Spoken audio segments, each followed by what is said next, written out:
기도도 하니까 우리가 기도에 대해서 좀 생각을 해보려고 하는데요. 우리는 많은 기도를 드리죠. 그리고 우리가 어떻게 해야 이 기도가 응답될까에 굉장한 관심을 갖고 살죠. 이 우리들의 궁금함에 대해서 오늘 본문이 아주 귀한 설명을 해주고 있어요. 너희는 먼저 그의 나라와 그의 의를 구하라. 그리하면 이 모든 것을 너희에게 더하신다. 이렇게 말씀을 하십니다. 우리가 기도의 응답에 대해서 관심을 많이 갖는데 그 기도의 응답이 이루어지는 길이 있다는 거죠. 그것이 너희는 먼저 그의 나라와 그의 의를 구하라. 이렇게 말씀하신 거예요. 이 모든 것을 더하여 주신다 그랬는데 이 모든 것이 무엇인가? 그 윗부분을 읽어보면 우리가 먹고 마시고 입는 문제를 걱정하고 살아가는 것, 그것을 염려하며 사는 것에 대해 말씀을 하고 있으면서 결국 이 모든 것, 먹고 마시고 입는 문제를 하나님이 다 너희에게 더하여 주실 것이다, 이렇게 말씀하고 있는 겁니다. 먹고 마시는 것은 우리의 생존에 관한 것이다라고 말씀할 수 있을 거예요. 그죠? 먹고 마시는 우리 평상시에 생존하는 데 꼭 필요한 것. 입는 것은 이미도 여러 차례 말씀을 드린 바 있지만은 우리 자신을 드러내는 거예요. 예를 들어 신분, 나의 신분을 드러내는 것들, 겉에 걸치는 거잖아요. 또 내가 사는 집, 내가 타는 차, 내가 걸친 학위, 이런 것들이 일종의 입는 것, 우리가 입는 것이다라고 말할 수 있는 그런 개념에 포괄적으로 들어갈 수 있는 것들입니다. 세상 사는 동안에 우리가 이런 것들에 관심을 많이 갖고 살죠, 그죠? 특히 대한민국 사람들은 세계 어느 나라 사람들보다도 이 입고 먹고 마시고 하는 일에 아주 많은 관심을 갖는 민족이에요. 제가 이렇게 말하면은 여러분들이 동의를 안 하실 수도 있지만 그게 조사 결과 정말 사실이에요. 근데 그것 때문에 걱정하고 근심하고 염려를 많이 하는 우리를 향해서 성경이 뭐라고 말씀합니까? 이 모든 것들이 이방인들이 구하는 것이다, 이렇게 말씀한다는 거죠. 이게 우리에게 굉장히 충격이 되어야만 되는 말씀이에요. 우리는 그것을 당연한 줄 알고 그것들을 구하는 게 내 간구에서 가장 우선되는 거라고 생각하고 살아왔는데 성경이 그 모든 건 이방인들이나 구하는 거다, 이렇게 말씀하면서 이렇게 성경이 우리에게 교훈을 해요. 너희 하늘 아버지께서 이 모든 것이 너희에게 있어야 할 줄을 아시느니라. 그건 무슨 말이냐면 이런 건 구할 필요가 없다, 하나님이 너희에게 다 있어야 될 거다라는 사실을 이미 알고 있는 내용들이니까 그걸 가지고 지금 구하는 것이 구해서는 안 된다, 지금 그 얘기를 하고 있는 거예요. 그 하나님도 아는 걸 뭐 하려고 구하냐, 이런 말씀이란 얘기죠. 그러면서 성경이 우리에게 말씀하는 게 오늘 우리가 구해야 될 게 이거다라고 교훈하는 게 바로 그분의 나라와 그분의 의를 구해야 된다, 이렇게 말씀을 하고 있는 것입니다. 그러면 너희들이 지금 구하지 않아도 있어야 될 걸 아시는 하나님께서 너희의 삶에 먹을 것, 입을 것, 그 다음에 마실 것, 이런 것들은 그냥 다 저절로 공급되도록 해주신다, 지금 이렇게 말씀하는 거예요. 우리의 간구의 많은 부분들이 어떤 것인가를 우리가 살펴보지 않을 수가 없는 것이죠. 이 말씀의 의미를 좀 구체적으로 오늘 살펴가려고 합니다. 먼저 하나님의 나라와 하나님의 의라는 건 도대체 뭐냐? 먼저 그의 나라와 그의 의를 구하라 말씀했는데 하나님의 나라, 하나님의 의라는 게 도대체 뭐냐? 이런 걸 우리가 살펴볼 필요가 있을 것 같아요. 여러분들은 하나님의 나라를 구하라 그러면 무슨 생각이 나세요? 머릿속에 내가 하나님의 나라를 구하라고 하는 하나님의 말씀을 들었는데 내가 하나님 나라를 구해야지, 뭘 구하세요, 여러분? 앞으로 예수 그리스도께서 재림하시는 그날 새 예루살렘이 이 땅에 이루어지기를 원합니다. 이런 걸 생각할 수 있죠, 그죠? 진주대문이 있고 황금길이 있고 보석집이 있는 그런 멋진 곳에 제가 살기를 원합니다, 이런 거를 우리가 먼저 떠올릴 수 있어요. 근데 이거는 이제 굉장히 미래적인 하나님의 나라, 우리가 이 지상에 사는 동안에 이루어지는 것이 아니고 주님 재림하실 때나 이루어질 그런 하나님의 나라, 미래적인 나라라고 볼 수가 있어요.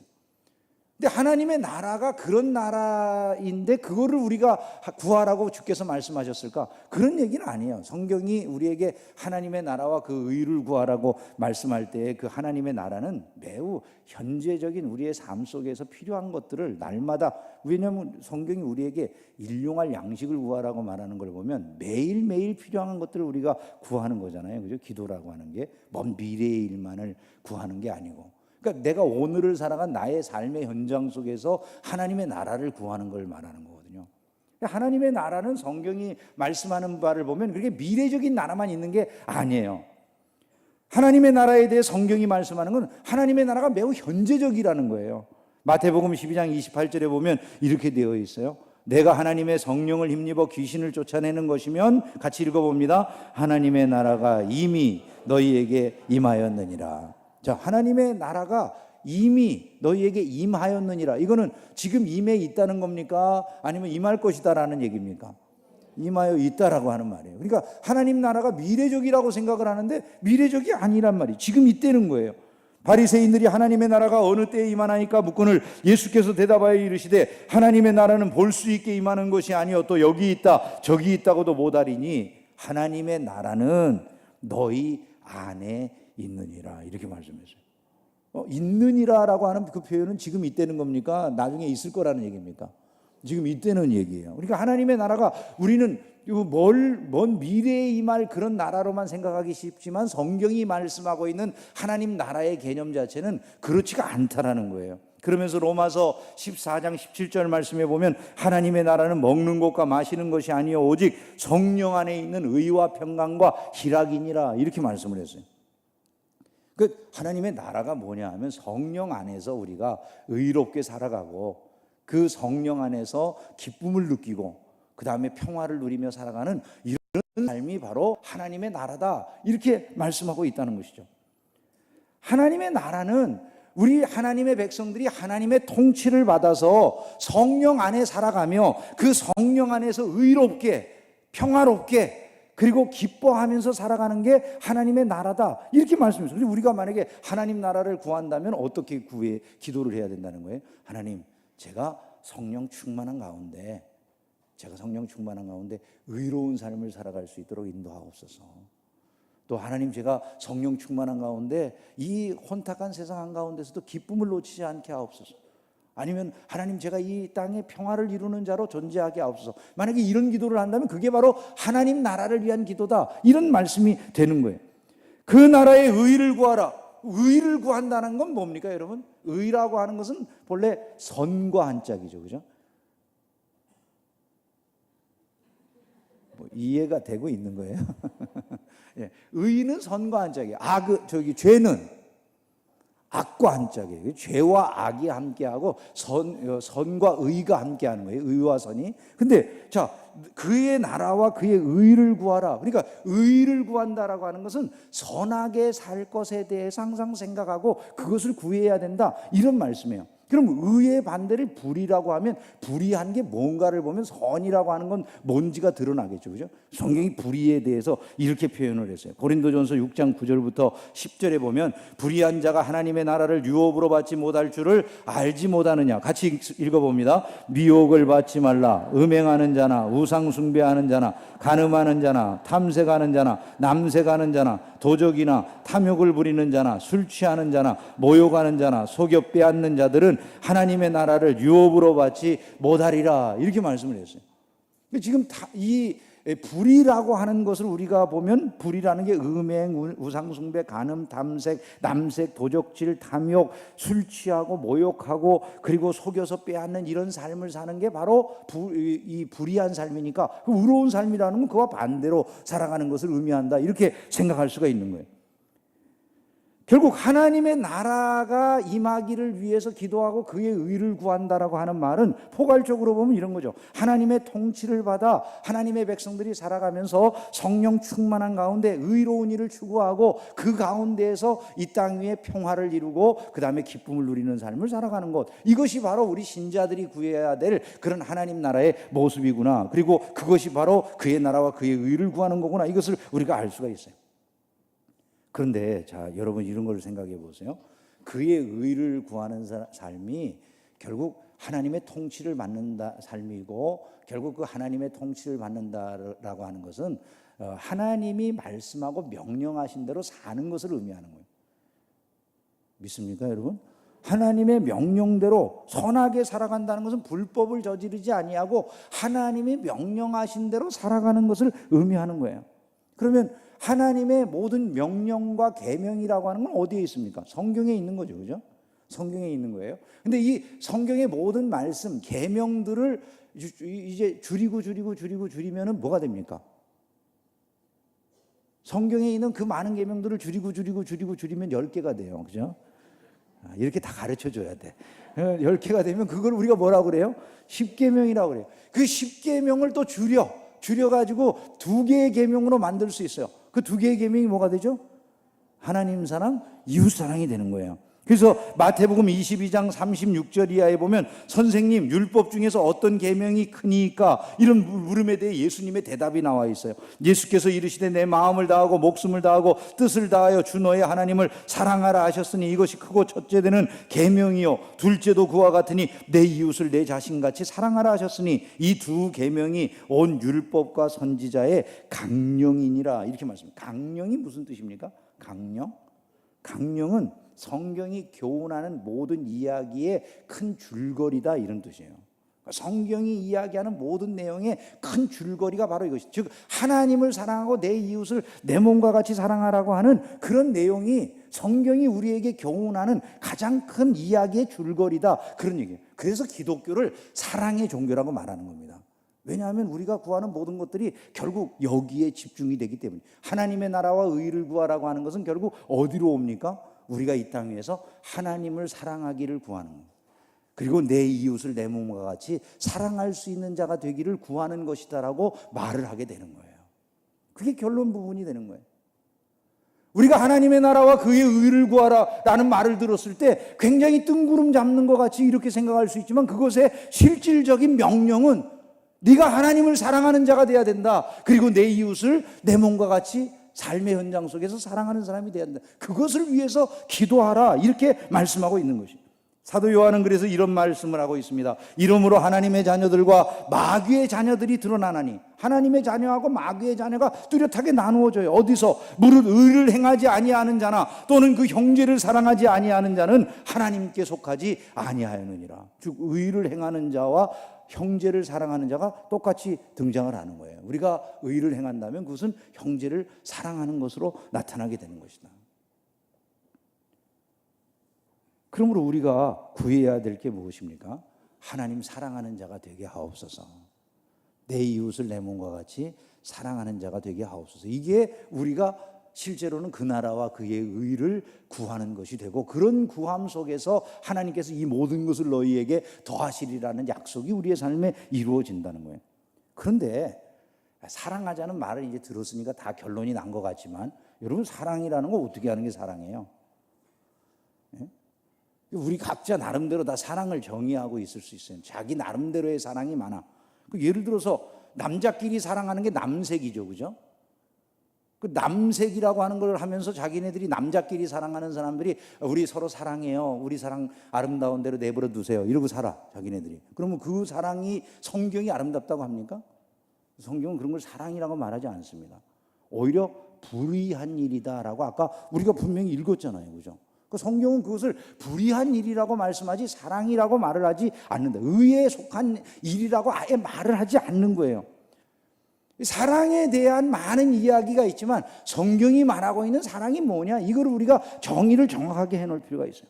성경에서 말하는 구체적인 사랑의 방법이 뭐냐? 이렇게 물어보면 우리가 10계명의 내용을 지키는 거예요. 하나님 사랑 1계명부터 4계명까지는 하나님 사랑, 5계명 이후는 사람을 사랑하는 거다라고 분류를 해본다면 그 10계명의 내용을 우리가 지킨다라고 하는 게 우선 무엇을 의미하는가? 이것을 우리가 이야기한다는 걸 알 수가 있어요. 우리가 계명을 지키고 사랑을 실천한다는 것은 우선 다른 사람에게 피해를 주지 않는다는 거예요. 사랑을 한다는 것은요, 다른 사람에게 피해를 주지 않는 게 사랑이에요. 살면서. 신자는 누가 나 때문에 피해를 받을까를 항상 주의하는 사람이에요. 내가 하나님께 피해를 드리지 않는가? 그분의 이름을 망령되이 일컬어서 그분의 영예를 더럽히지 않는가? 우상에게 숭배, 우상에게 절함으로 말미암아서 하나님의 백성으로서 하나님을 욕되게 하지 않는가? 이런 것들을 항상 생각하는 거예요. 그리고 이 세상에 살면서 살인하지 말라. 내가 남의 생명을 해치게 될까 봐 조심하는 거예요. 간음하지 말라. 남의 가정을 깨거나 이런 짓을 하지 않기 위해서 조심하는 거예요. 여배우가 감독이랑 바람 나가지고 그렇게 산 게 우리끼리 아름다운 사랑하게 내버려 두세요가 아니에요. 그것 때문에 그 가정에 지금 다른 사람 피해를 보고 있잖아요. 멀쩡한 아내가. 그러면 그것이 내가 해서는 안 될 일이라는 거예요. 간음하지 말라 이렇게 말씀하잖아요. 도적질하지 말라. 남의 것 가지고 내 것인 것처럼 쓰면 안 된다는 거예요. 그 남의 것을 존중히 여겨주는, 피해가 되지 않도록 해야 된다는 거예요. 탐내지 마라, 남의 것. 그런 것들이 성경의 지금 10계명의 명령들이잖아요. 그죠? 그래서 우리가 그런 것들에 대해 욕심 부리지 않고 권위에는 순종하는 자세로, 생명은 존중히 여기는 자세로, 남의 것은 탐내지 않는 자세로, 간음하지 않는 자세로, 이웃의 것에 눈두지 않는 자세로 이렇게 살아가는 게 바로 우리가 이웃을 사랑하는 거다. 우선 그렇게 말할 수가 있다. 이웃 사랑이라는 건 다른 게 아니라 우선 다른 사람들에게 피해가 되지 않도록 살아가는 것을 의미하는 거예요. 굉장히 소극적이죠. 그죠? 소극적인 측면이에요.